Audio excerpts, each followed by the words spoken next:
mudar de assunto, viu? Porque amanhã é dia da prevenção da obesidade. A gente vai falar sobre os cuidados, né? Sobre os riscos e também dietas. Aqui com a gente, a endocrinologista, né? Marla Cruz. Oi, doutora. Bom dia, tudo bem? Alicia, tudo bem? Vamos falar então sobre a obesidade, né? Porque a gente sabe que é algo que ainda afeta grande parte, né, da nossa população. A senhora tem dados que pode trazer para a gente? Porque a gente sabe que mesmo com tudo tendo já tantas informações que chegam, né, tudo já tendo caminhado tanto, mas ainda assim a gente tem um público que é grande de obesos, né, e a gente precisa estar sempre trazendo esse alerta, afinal de contas a obesidade pode acabar gerando outros problemas, né?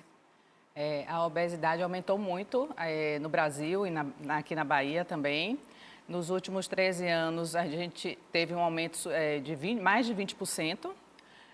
No Brasil, 20% da população é obesa e 55% tem sobrepeso.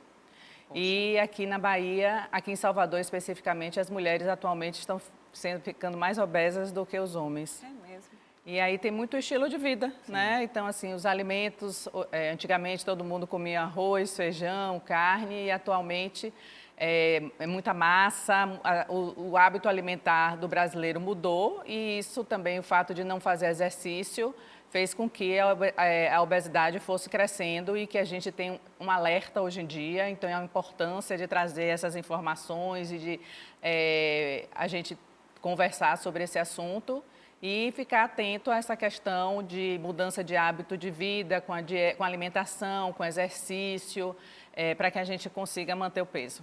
É importante a gente falar, doutora, porque a obesidade ela pode gerar alguns outros problemas, né, de saúde. Não é só ser gordinho, não é só estar acima do peso, né, ou com sobrepeso. Mas isso pode acabar, né, gerando outros problemas, diabetes, né, pressão alta.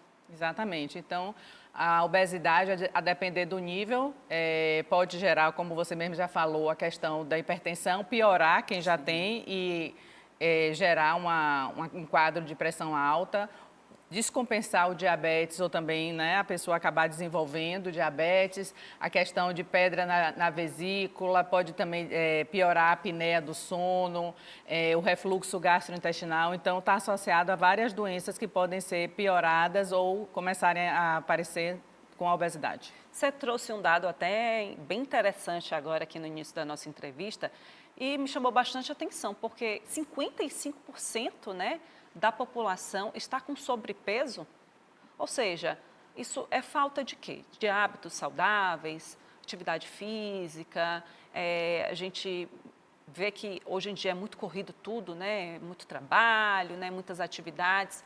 Está faltando tempo para isso? É para se cuidar, doutora?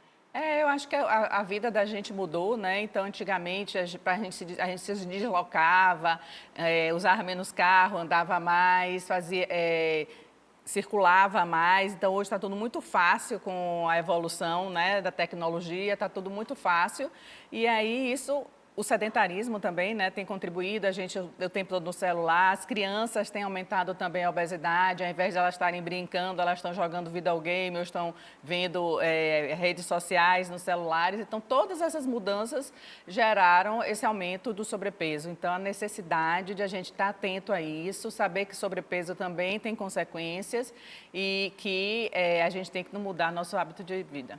Doutora, como é que a gente sabe que está com sobrepeso ou que já está mesmo com a obesidade? O que é que distingue?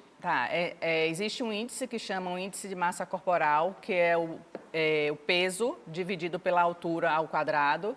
E aí existem indicadores, quando está de 18 a 24,9, a pessoa está com peso normal, acima de 25 já está com sobrepeso e acima de 30 já está com obesidade. Tamanho da barriga, ali, a circunferência também vai influenciar? Também vai influenciar os dois, certo? Agora, no dia a dia, a gente usa mais tanto a circunferência como o IMC. Agora, a gente pode fazer outros exames também para ver a quantidade de gordura no corpo, através de bioimpedância. Então, a gente tem outros mecanismos e aí faz exames complementares justamente para a gente ver se a questão do sobrepeso ou da obesidade já estão afetando glicose, colesterol, ácido úrico, outros exames. A gente anunciou, né, que ia falar hoje sobre essa questão da obesidade. Muita gente ficou mandando perguntas, né? Inclusive pessoas querendo saber se aquela cervejinha do final de semana, se tem uma influência direta com ganho de peso, né? Ou o problema é o tira-gosto. Explica pra gente. É a soma dos dois, né? Obviamente a bebida, a cerveja é uma bebida bastante calórica, que a gente não bebe uma cerveja, um copo, a gente bebe uma quantidade maior, então a gente tem que ficar atento a isso, né? De beber menos. A gente sabe que hoje, tanto a obesidade quanto o álcool, ele está associado ao surgimento do câncer, então novos dados que estão surgindo e que estão alertando a população em relação a isso, e a quantidade de alimentação também que a gente come no final de semana. Às vezes a gente pensa, faz a dieta durante a semana e quando chega no final de semana come mais e acaba que perde o que conseguiu perder durante a semana. A gente se esforça tanto durante a semana e chega final de semana quer comer o mundo. Doutora, a gente tem algumas perguntas aqui do público. Vamos ouvir, então, uma dessas perguntas? Doutor, quando é que a obesidade é perigosa? Pronto. Então, a obesidade é perigosa quando começam a surgir... Aliás, a obesidade sempre é perigosa, né? Então, e quando pior ainda a situação, quando começam a surgir fatores, doenças que estão complicando a obesidade, como a gente já falou, a hipertensão, que aí ela fica mais difícil de ser controlada, o diabetes também, que fica mais difícil, a apneia do sono, que é a pessoa parar de respirar durante o sono, que isso causa problemas cardiovasculares. Então, assim... É nesse sentido que a gente tem que ficar atento. Temos mais perguntas, vamos ouvir então. Quais são os tratamentos mais eficazes para a obesidade? Tratamentos, né? Então, assim, a dieta e o exercício é o primeiro passo sempre, a reeducação alimentar, a mudança de hábito é o primeiro passo. A gente sabe que hoje em dia a obesidade é considerada uma doença crônica, então quem tem essa tendência a ter obesidade vai conviver para o resto da vida com isso, então tem que ficar muito atento, porque acha assim, alcancei meu peso, então agora vou voltar a comer porque eu não vou voltar àquele peso. A tendência é voltar. E aí, por isso que tem que ficar eternamente nessa luta contra a obesidade. E aí, existem também, hoje em dia, medicações e, como uma situação mais definitiva, a cirurgia bariátrica. É porque a gente sabe que não é fácil, né? Começar, por exemplo, quem já está um pouco mais acima do peso, né? Começar uma dieta, muitas vezes não é fácil.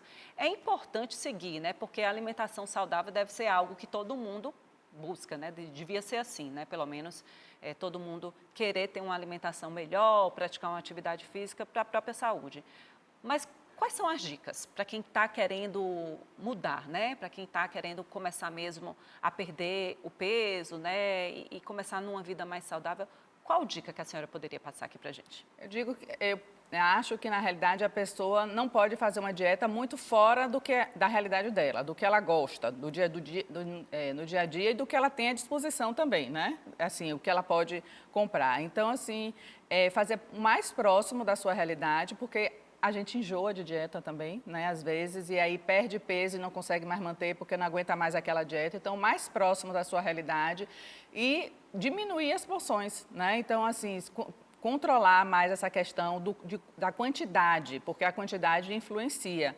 E aí, se você mantém porções menores e divididas durante o dia, para que você não sinta tanta fome, não avance na comida, que isso é uma coisa que a gente faz muito melhor. Então, assim, sempre ter as refeições regulares, o exercício é muito importante para isso, porque mantém e ajuda a perder também. Tanto a parte de aeróbica quanto a parte de musculação, todos os dois são importantes.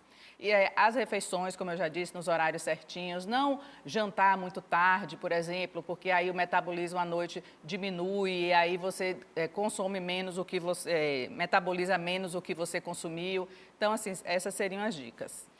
É importante ter uma mudança também na cabeça, na forma de pensar? E, de repente, para quem tem alguma dificuldade, até procurar um apoio psicológico, que tem compulsão, por exemplo, compulsão, com certeza, deve procurar apoio psicológico, psiquiátrico, inclusive, para ajudar nessa situação. Então, assim, o estresse é um fator que aumenta a ingestão e aí pode gerar obesidade. Então, muitas pessoas recorrem para meditação e yoga para ajudar a diminuir essa questão do estresse, justamente para não contribuir com esse aumento de ingestão. Então, é importante a gente ter uma equipe multidisciplinar, não só o endocrinologista, nutricionista, mas como psicólogo também.